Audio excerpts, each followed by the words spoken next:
We're materialist.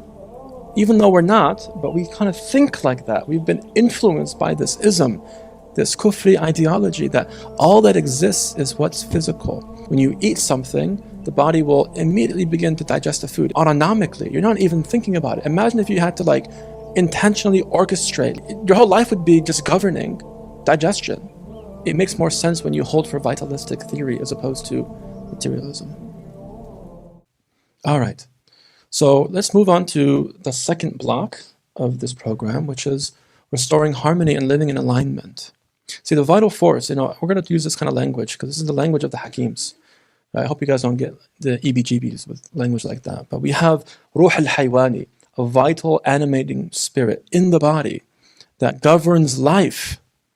It governs life. It is the ruh in the body. There is a corporeal spirit, not just the malakuti, samawati principle of the spirit, but there is a corporeal, terrestrial, jismani domain of spirit that we call the vital force. And Imam al-Ghazali talks about this in Ajaib al-Qulub, in book 21 of the Ihya, when he talks about ruh, qalb, aql, and nafs, and there are two dimensions. And in the chapter on the ruh, he talks about both the celestial, spiritual ruh, and this ruh, the vital force. He calls it a ruh al-Haywani, which is the term that the Hakims use. Yeah, so this is our tradition. When we talk about something with chi, right? Something with biological energy, physiological energy, human energy. This is that vital force. And it governs life, and it governs your well-being, it governs your metabolism, it governs your digestion, it governs your immune system, your hormone balance, your sleep-wake cycle, your energy cycle, all that which connects to the natural order. The Fitrah, it's mediated through the vital force in the body and the organs. And so we want to be able to understand that and understand what we can do in our lives to help support balance in our day-to-day lives. So the vital force here is what makes us alive. And I don't want to spend too much time here, but you have these notes, yeah? You have these notes, inshallah ta'ala. But Hikmah medicine is I call it a vitalistic tradition. You can see it here on the banner, right? It's a holistic, vitalistic tradition. What does vitalistic mean? It means it's based on the doctrine of the vital force. The reason why I put that there, some of my mentors don't like me using that kind of language. Why are you highlighting it? It's not really a part of the tradition to focus it. So, but I like to use it because it helps break the idol of, one of the idols of the zeitgeist, of our age, which is what? Materialism. We're materialist. Even though we're not, but we kind of think like that. We've been influenced by this ism, this kufri ideology that all that exists is what's physical. That is that which we can be touched and seen and evaluated and dissected and scoped in a microscope. That's what's real. If it's not there, it's not real. It's just hocus pocus. It's just your imagination, your wishful thinking. We don't believe in that for a second. We believe in the ghaib. We believe in the unseen. That's part of what makes us who we are, right? The beginning of Surah Al-Baqarah. Alif Lam Mim. ذَلِكَ الْكِتَابُ لَا رَيْبَ فِيهِ هُدًى لِلْمُتَّقِينَ الَّذِينَ يُؤْمِنُونَ بِالْغَيْبِ. So I like to highlight this as part of Hikmah medicine. That's very essential. And also recognizing that it's somewhat intelligent, right? It doesn't have its own intelligence, but it itself is intelligence. And it is used by the organism to balance the organism, right? It has this equilibrating purpose.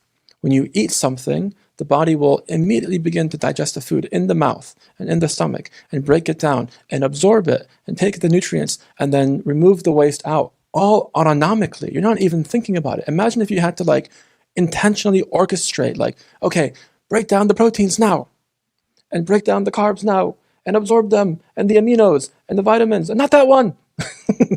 Your whole life would be just governing digestion. It's from the rahmah of Allah Ta'ala, it does that. And then the heartbeat and respiration. See, it's all being mediated by the vital force, right? MashaAllah. So this is an important aspect, and it makes more sense. You read Hikmah, you read Tib al-Nabawi, you read Homeopathy, you read all these vitalistic, holistic, traditional books. it makes more sense when you hold for vitalistic theory as opposed to materialism. And what is really modulating the vital force is the fitrah. The fitrah inside of us, the fitrah inside of the heart. The fitrah is your essence, your principial, primordial state of being. And it's a knowing. You know Allah in your fitrah. You know Allah. And you know first principles. You know what is good. You know what is right, what is just, what is beautiful. Through the fitrah.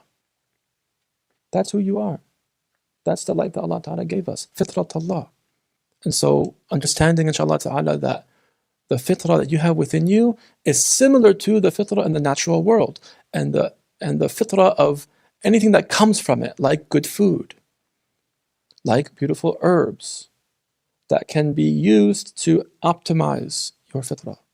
We don't think in the language of constituents. I can just use it, it's just this plant has this type of constituent, so I'll just use a synthetic version. I'll make it in a vat, in a lab, and I'll amplify it, and I'll compound it, put it in a pill, and there you go. It's the same thing. It's cheaper. It makes me money. No, it's not the same thing. You've totally taken out the spirit of it. You've removed its fitrah. And you just have the husk of something of the shell, something of a physical quality. Where is the spirit of it? You know, when you make a tincture of an herb, for example, you gather a bunch of, nettles, urtica diosha, lemon balm, whatever you want to gather, and you put it in, let's say, like what are they called? A flask. And you let it marinate in alcohol or glycerol for about a month. After a month, you have a mother tincture. Okay? What's in there? Is it just physical qualities? Physical constituents? No, there's the energetics in there as well. The energetics of, is it hot, cold, wet, dry? And you will see its impact if you use it properly, immediately.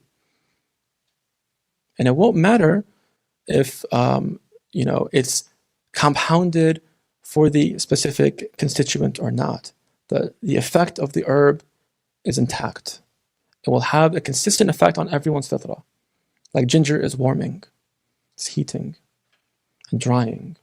It'll always have that. But if you take out one of the specific polysaccharides of ginger and amplify it, it won't have the same effect on everybody else. It may not even be warming because you took away its soul, its fitrah, the energetics of it. So understanding that the natural world is completely intact and it is a home for us and it's where we seek healing from. When the Prophet ﷺ tells us, إِنَّ اللَّهَ لَمْ يُنزِلْ دَاءً إِلَّا أُنزِلَ لَهُ شِفَاء. Allah does not send down a disease except that He sends down with it a corresponding cure. That's in the natural world. It's in the fitrah world. عَلِمَهُ مَنْ عَلِمَهُ وَجَهِلَهُ مَنْ جَهِلَهُ. Whoever comes to know it, knows it. And whoever is ignorant of it, doesn't know it, stays ignorant of it. But this is a matter of knowledge. It's a matter of, it's a matter of ilm. But you should know that the da and the dawa are connected and they come together in the natural world.